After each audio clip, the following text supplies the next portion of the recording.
Somebody want to tell me what that is? The voice cut across the baked earth of the firing line like a knife laid flat against a whetstone, sharp, amused, and carrying the particular confidence of a man who had learned, somewhere along the way, to confuse his rank with his importance. Gunnery Sergeant Tyler Reeves stood with his arms folded and his Magpul-equipped M40A6 on the bench behind him, looking at the old man who had just set a cloth-wrapped bundle down on lane 3 with the kind of careful deliberateness that most people reserve for things that have earned it. The old man's name was James Earl Morrow. He was 84 years old. He wore a faded denim work shirt with the left sleeve rolled to the elbow despite the desert heat, worn canvas trousers the color of old sand, and boots that had seen 4 decades of hard use and still held their shape.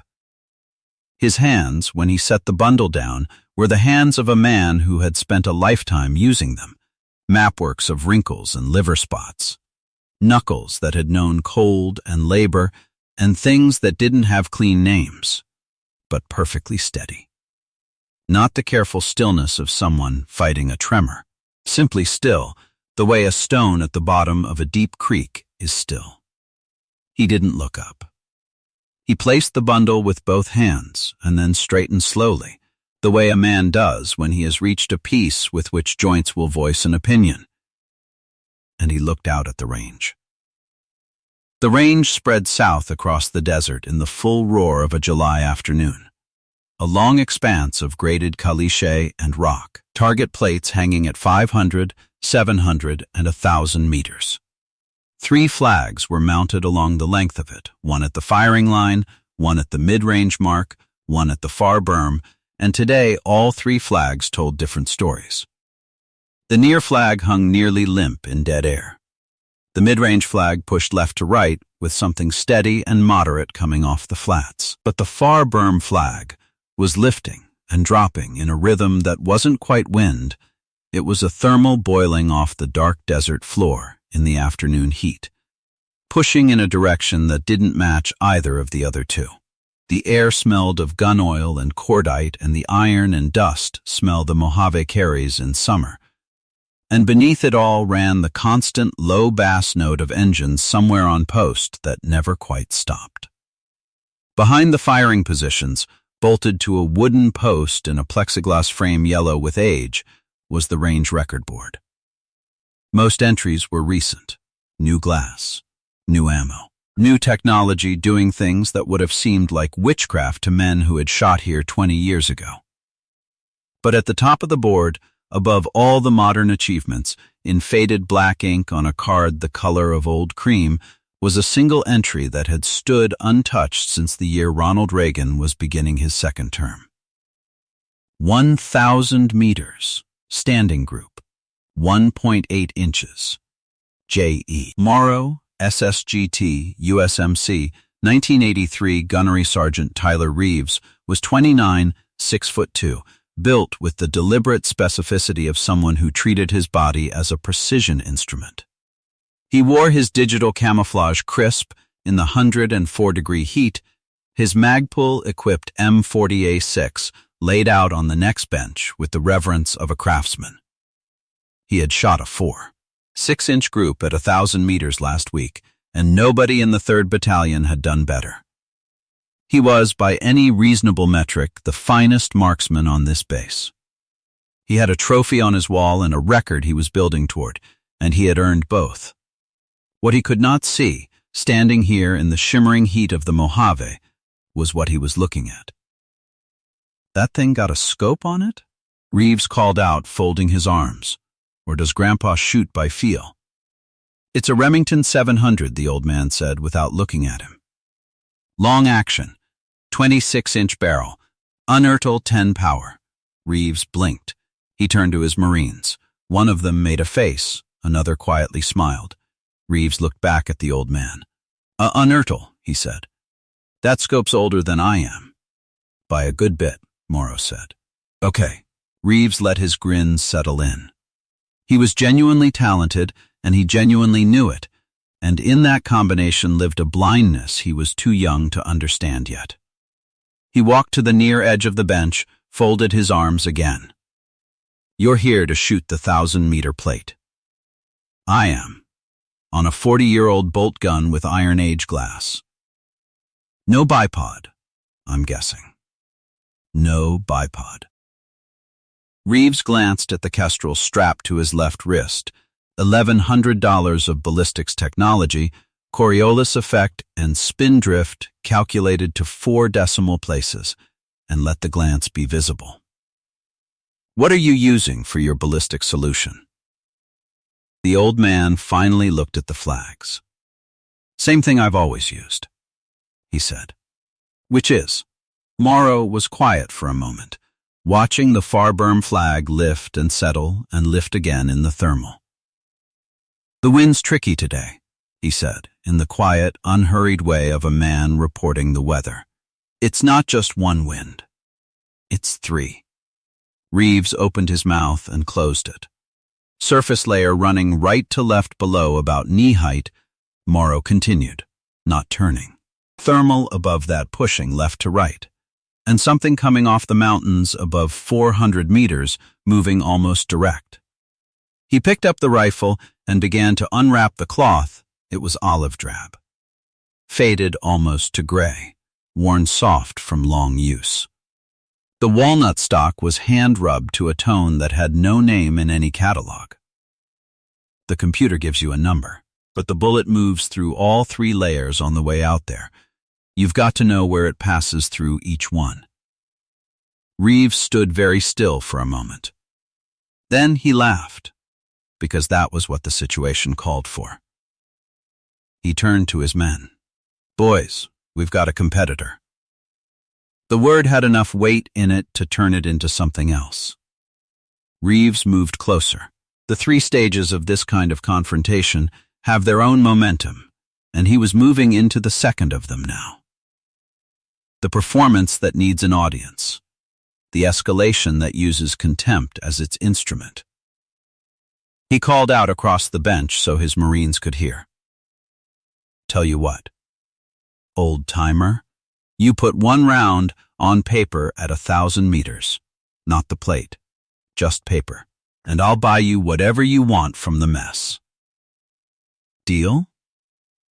He grinned. Or is this a one-way trip? You come out here, make the old man proud, and drive home with a story? The 4 Marines laughed, comfortable now. Lance Corporal Derek Santos, 19 years old, 3rd week on the range, did not laugh. He was watching the old man's hands. They had not moved when Reeves started talking. They were moving now only because they were unwrapping the rifle, and they were doing that with the same deliberate care as when he'd set the bundle down. Each motion exact, unhurried, as if Reeves were not speaking at all. Santos looked at the record board. J.E. Morrow, he looked at the old man's back. He did the math. 41 years. 1983, something went cold and still in his chest. Reeves stepped in closer. He was in his 3rd stage now, the one where the distance closes, where the performance becomes physical, where the contempt stops being general and becomes specific. He pointed at the walnut stock, and then put his finger on the barrel, and then slid that finger up along the body of the unertel scope, with the casual ownership of a man who has decided this equipment is beneath the dignity of his range. His finger rested on the scope ring. The desert vanished. Not gradually, not with any warning. The smell of gun oil and cordite and desert heat was simply replaced, between one heartbeat and the next, by the smell of mud and rain and vegetation so dense it blocked the sky. And beneath all of it ran something metallic and wet that his mind named before he could stop it. He was 21 years old. He was lying on his stomach on a ridgeline in Cung Tra province in the monsoon, and the rain was coming straight down through triple canopy jungle in sheets so heavy they made individual sound. A continuous roar against leaves above him that never stopped.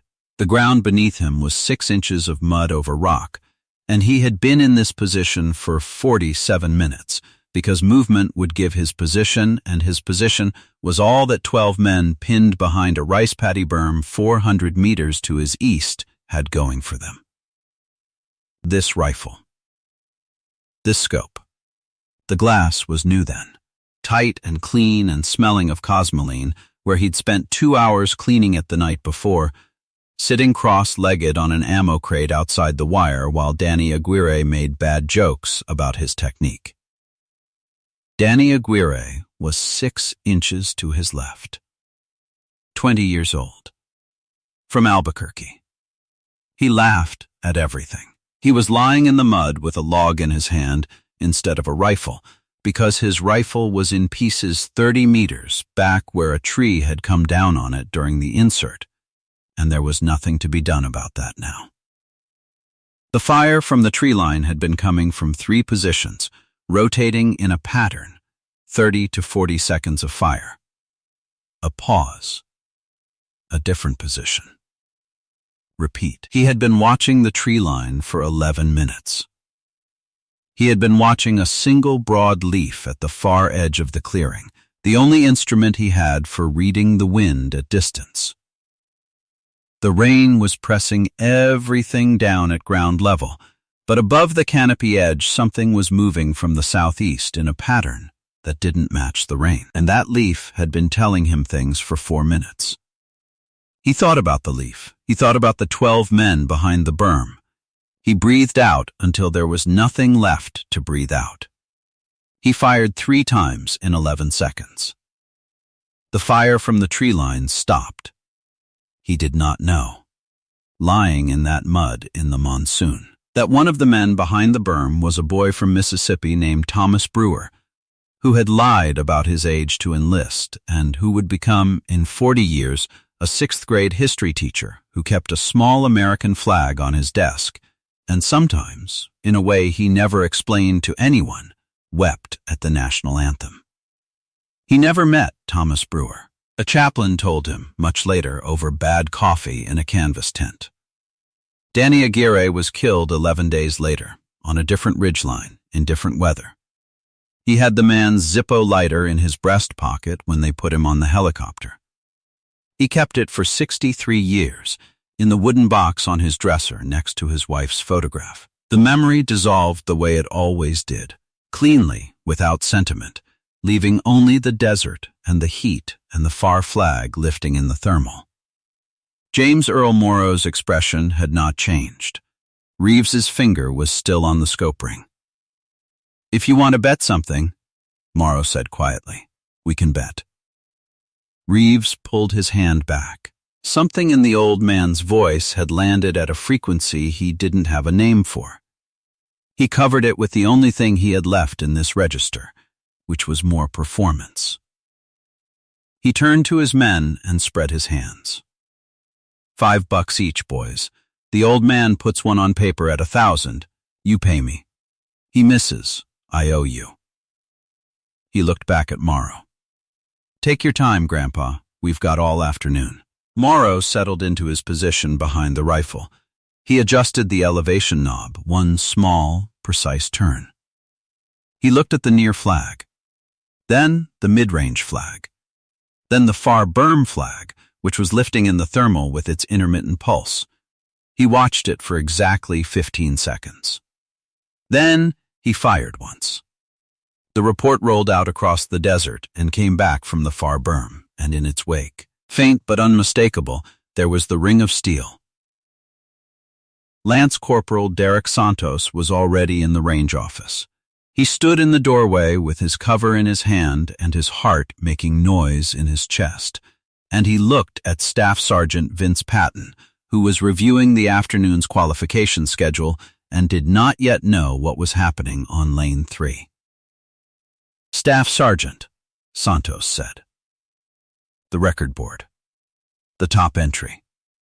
J.E. Morrow, do you know who that is? Patton looked up with the mild irritation of a man interrupted mid-thought. What about it? There's an old man on Lane 3. Civilian clothes. Old Remington 700, Unertl scope. Cloth wrapped. Santos paused. He said his name is Morrow. The pen in Patton's hand stopped moving.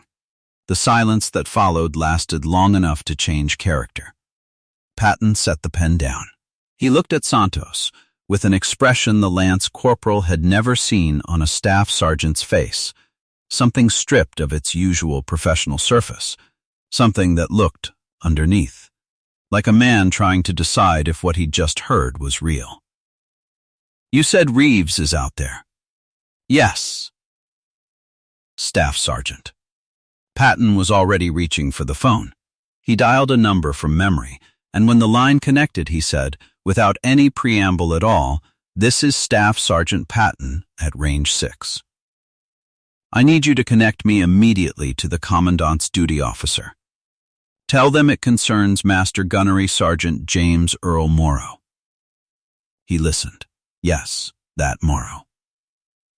The silence on the other end of the line lasted 4 full seconds. When the voice returned, it was not the same voice. It was tighter, lower, stripped of all its earlier professional neutrality, the voice of a man who has just heard something that changes the shape of the next 30 minutes. "Can you confirm that name for me?" "James Earl Morrow. He's on lane 3 right now, with the Model 700. A pause. "Then, do not let anyone touch him. Do not interfere with him in any way. Secure that range. Can you do that?" "I can. We are en route." 25 minutes. The line went dead. Patton stood up from his desk, and Santos watched him move with the deliberate urgency of a man who understands that the situation outside has already outgrown its original shape. Santos went back to the range. Gunnery Sergeant Reeves was standing at the far end of Lane 3, looking at the confirmed target report that the range safety officer had just read back from the impact zone. His expression was the expression of a man doing arithmetic that isn't coming out right. The group was 1.6 inches. One shot. Santos stood at the back of the line and said nothing. He looked at the record board. He looked at the old man who had set the rifle on the bench and was looking out at the mountains the way a man looks at something he's known a long time. He looked at Reeves, who was going back to his bench and picking up his own rifle because there was nothing else to do with his hands. He waited. He was carrying something. He watched the access road. 22 minutes later, he heard the siren. It began as a distant thread of sound moving through the desert heat, and then it became something that filled the air and made the 4 Marines turn around before there was anything to see. The vehicles came through the range access road at speed, 2 black command Humvees, a staff car, and a military police cruiser behind that, all of them laying dust across the caliche and stopping in a line at the range barrier with doors opening before the engines had fully died. The officer who stepped out of the staff car wore 3 stars. General William R. Haverford, Commanding General, Marine Corps Combat Development Command, had been in a video conference when a colonel walked in without knocking. No one did that. The colonel said one name. Haverford was in the car 4 minutes later. He walked through the range barrier gate and onto the firing line, and he did not look at the 4 Marines who had gone rigid with salutes they weren't sure were adequate.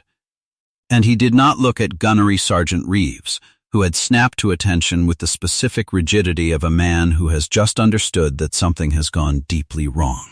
And he did not address the growing collection of personnel who had gathered at the access road drawn by the sound of the convoy. He walked directly to Lane 3. He saw Reeves's position relative to the bench, close, with the proprietary lean of someone who had been using that space as a stage. The general's eyes moved to Reeves, and they narrowed, and Reeves stepped back from the bench as if the air pressure in the space had changed. Then, General Haverford stopped in front of Lane 3, and he brought his right hand up to the brim of his cover in the sharpest, most breathtakingly precise salute that Gunnery Sergeant Tyler Reeves, 9 years in the Corps, 2 deployments, the finest marksman in his battalion, had ever seen in his life. Held it perfectly. Every degree mathematically correct. 3 stars on his collar. His eyes on the 84-year-old man in the faded denim work shirt. The salute was held for 3 full seconds. Not one person on that range made a sound. James Earl Morrow looked at the 3 stars for a moment. He nodded once, with the quiet dignity of a man who has been accorded this honor before and who does not need to make anything of it. Haverford dropped the salute. He turned to face the assembled personnel, and when he spoke, his voice carried the particular flatness of someone stating facts that are already complete and do not require editorial. This man is Master Gunnery Sergeant James Earl Morrow, United States Marine Corps, retired after 31 years of service. He served 3 combat tours in Vietnam and 1 advisory tour in Korea. He held billets with MACSOG and the 1st Force Reconnaissance Company. His decorations include the Silver Star, 2 Bronze Stars with the Valor Device, 4 Purple Hearts, and the Medal of Honor. Awarded for action in Quang Tro Province in 1967, in which he, operating alone at 600 meters in a monsoon, neutralized a reinforced enemy position that had pinned 12 Marines for over 40 minutes and saved every one of their lives. Haverford paused.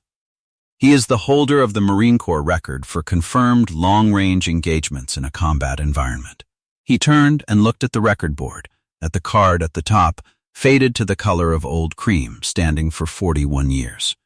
He is also the holder of the standing record on this range, set in 1983, which no one has touched in 4 decades. He looked at Reeves. His voice did not change. The rifle referred to this afternoon as a museum piece belonged to Corporal Daniel Aguirre of Albuquerque, New Mexico, killed in action on May 14, 1967, and entrusted to the man who served beside him. The scope was hand-fitted to its receiver by a Marine Corps armorer in Da Nang in 1966 and has held 0 through conditions that would have destroyed any modern equipment I am aware of. He stopped.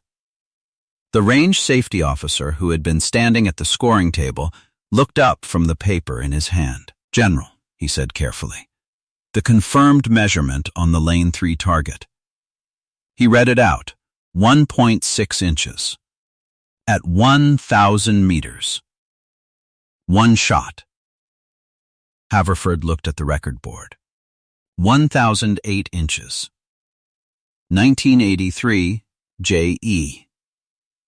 Morrow, he looked at Lane 3. A new record, by the man who held the old one, with the rifle that had traveled from a jungle in Vietnam to a desert range in California across 60 years of careful keeping. The enemy, Haverford said quietly, had a name for him.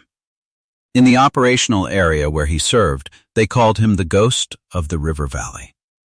Because when he was operating, their people disappeared, and no one could explain it, and no one ever could find him. That was what your gunnery sergeant was speaking to this afternoon. Reeves was the color of old ash. He was 29 years old, and he was standing on a range he thought he owned, and he understood, in the way that only complete humiliation can make a person understand something, that he had walked up to a man who had been carrying this weight for 63 years without anyone's permission and without anyone's acknowledgement, and he had pointed at it and called it a museum piece. The institutional response was handled quickly. A formal counseling. A temporary suspension from range duties pending a conduct review. It would not end his career. The Corps understood the difference between a correctable flaw and a permanent one. And fire in a young man was not the same as a ruined soul. But it would sit in his record for 3 years. And he would feel it in ways that were good for him. James Earl Morrow waited until the formal matters were concluded. Then he picked up his rifle, wrapped it in the olive drab cloth with the same care he'd unwrapped it, and he walked to where Reeves was standing, alone now, his men having found somewhere else to need to be. He moved slowly, with the deliberateness of a man who has made peace with his joints, and he placed a hand on Reeves's shoulder. The same shoulder he had leaned over an hour ago, performing his certainty for an audience that was no longer watching. Reeves felt the weight of the hand and did not move. "You're full of fire," the old man said. His voice carried no triumph. None, it was simply a voice giving a man what he needed to hear. Fire's not nothing. Fire's how it gets done when it has to get done. He was quiet for a moment. But fire doesn't read wind. Fire tells you what you want the answer to be. The years put something in here. He tapped his temple once with one steady finger that fire can't replicate. No computer can replicate it either. He held Reeves's gaze. The quietest man in the room is often the one it's worth listening to. Then he unwrapped the rifle once more, made one small check of the scope, rewrapped it, and walked to his truck.